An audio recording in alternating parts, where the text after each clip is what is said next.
Praise the lord. అందరికీ వందనాలు.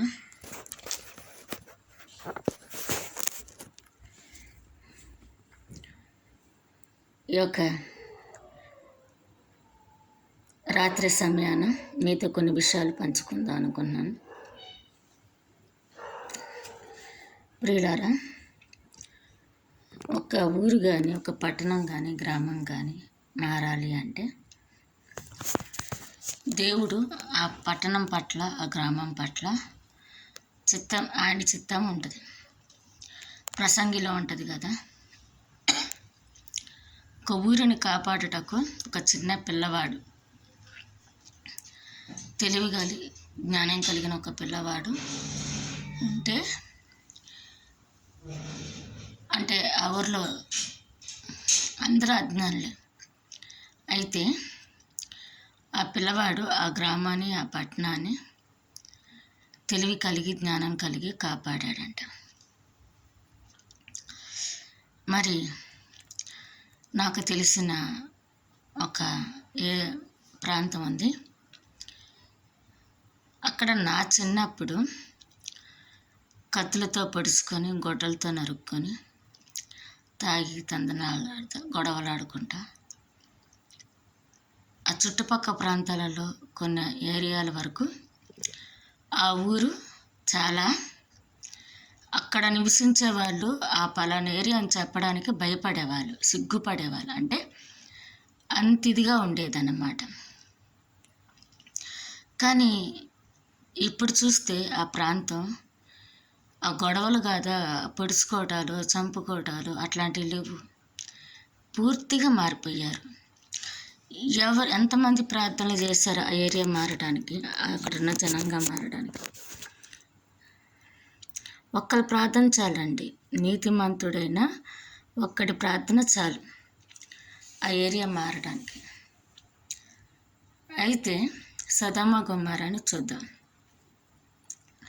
సొదొమ గొమొర్రా అబ్రహాముతో ఆస్తులు ఎక్కువైపోయేసరికి ఒకనాడు అబ్రహాము నీతిమంతుడని తెలిసి, మంచివాడని తెలిసి, తన చుట్టమైన లోతు తనకు సమస్తంని తీసుకొని అబ్రహాంతో పాటు ఆయన వాళ్ళని వదిలేసుకొని, బంధువర్గాన్ని వదిలేసుకొని, తల్లిదండ్రులు వదిలేసుకొని ఈ ఇద్దరు కలిసి బయటకు వచ్చేసారు. అంటే నిజమైన దేవుని తెలుసుకొని, గొప్పవాడైన దేవుని తెలుసుకొని వచ్చేసారు. వచ్చేస్తే ఆస్తులు పెరిగి, మంద కాపర్లు పెరిగి కొట్టుకుంటున్నారు.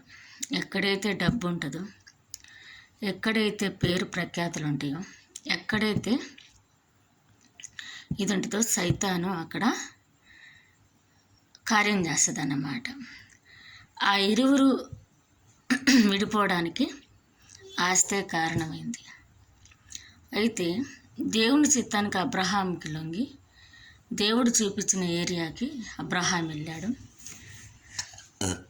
లోతు అయితే తన కంటికి నచ్చింది, తన మనసుకు నచ్చింది, తన మందలకి ఏదైతే మంచిది అంటే ఆహారం దొరికిన చోట, నీళ్ళు దొరికిన చోటుకి వెళ్ళింది. అంటే లోకాశకి పడిపోయాడు, దేవుని చిత్తానికి ఎరగలేదు.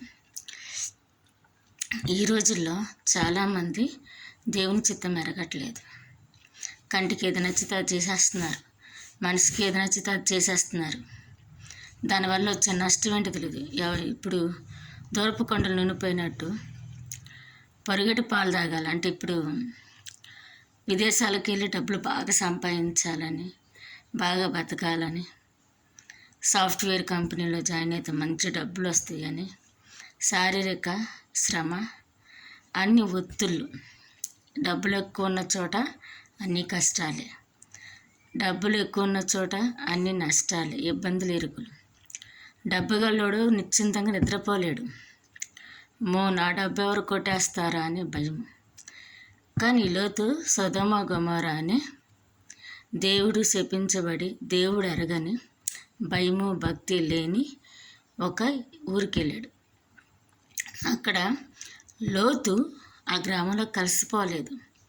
ఆ గ్రామస్తులు ఎలా బతుకుతుంటే అలా బతకట్లేదు. అంటే 6 నెలలు స్నేహం చేస్తే వాళ్ళు వీళ్ళు అవుతారన్నట్టుగా లోకంలో కలిసిపోలేదు. అయ్యో అనవసరంగా దేవుణ్ణి అడగలేదే, దేవుని చిత్తము తెలుసుకోలేదే, దేవుణ్ణి అడగలేదే అని ఇష్టానుసారంగా నా మందల కోసం వాటికి ఆలోచించి గడ్డి బాగుంది, నీరు బాగుందని వచ్చేసాను. కానీ ఇక్కడ చూస్తే అంతా లోకానుసారంగానే ఉంది, పాపం ఉంది. నీ దేవుడికి మొరపెట్టుకుంటున్నాడు, ఇక్కడి నుంచి నన్ను విడుదల చెయ్యి చెయ్యి చెయ్యి అని. అనవసరంగా నాకు తెలియకుండా వచ్చాను, నన్ను క్షమించని విడుదల చేయమన్నప్పుడు అబ్రహాము దగ్గరికి ముగ్గురు రాబడ్డారు. అందులో ఆ ముగ్గురు వచ్చి సొదొమ గొమొర్రాని ఇట్లా కాల్చబోతున్నా అంటే ఆ లోతు కోసం అబ్రహాము బతిమలాడుకున్నాడు. 500 మంది, 1000 మంది, 50 మంది, 20 మంది బక్కలు. లోతు కాపాడబడ్డాడు. కానీ లోతు భార్య ఉప్పు స్తంభంగా మారింది. అంటే లోతు వదిలేశాడు లోకాసల్ని, కుమార్తెలు వదిలేశాడు, కానీ భార్య వదలలేదు. అందుకు ఉప్పు స్తంభమైంది. అట్లాగే ఒక ప్రాంతం మారాలన్నా, ఒక కుటుంబం మారాలన్నా, ఒక వ్యక్తి మారాలన్నా అంటే సంఘం ప్రార్థన చేస్తారు, మరి అనేక మంది ప్రార్థన చేస్తారు. కానీ అక్కడ లోతును కాపాడడానికి అబ్రహాము మొరపెట్టుకున్నాడంట. అందులో నజరేయుడైన యేసుక్రీస్తు కూడా ఉన్నట్టు ఉంది.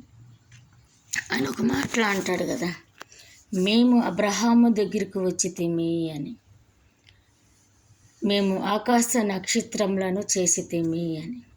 చూసినప్పుడు బాగా ఉందని. అంటే మేము అంటే తండ్రి, కుమార, పరిశుద్ధాత్ముడు ఆడున్నాడని. ఆ రోజు అబ్రహాంను కలిసింది కూడా వాళ్ళేనేమో అని.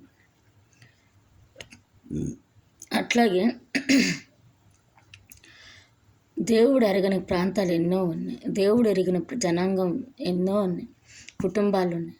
వాళ్ళ కొరకు మనం మొరపెట్టుకోవాలి, ప్రార్థన చేయాలి.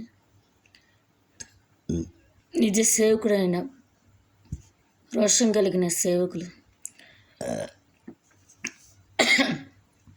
అక్కడికి నడిపించబడాలి, వాళ్ళందరూ మారాలి.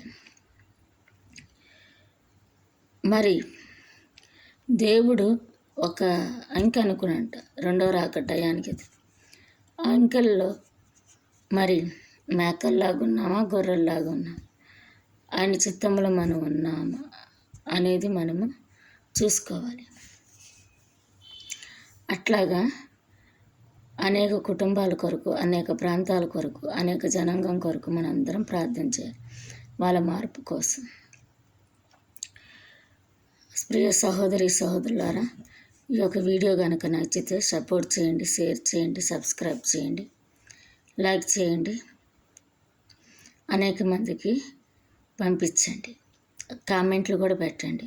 అంటే ఎలాంటి విషయాలు పంచుకోవాలి, మరి ఈ చెప్పే వాక్యంలో మీకు తెలిసిన ప్రాంతాలు కానీ ఊర్లు కానీ ఉన్నా, ఎవరికొరకైనా ప్రార్థన చేయాలన్నా కామెంట్ రూపంలో పెడితే మేము అందరం కొరకు ప్రార్థిస్తాం. మా కుటుంబం కొరకు, నేను నా 5 కుమార్తెల కొరకు ప్రార్థించండి. Praise the lord.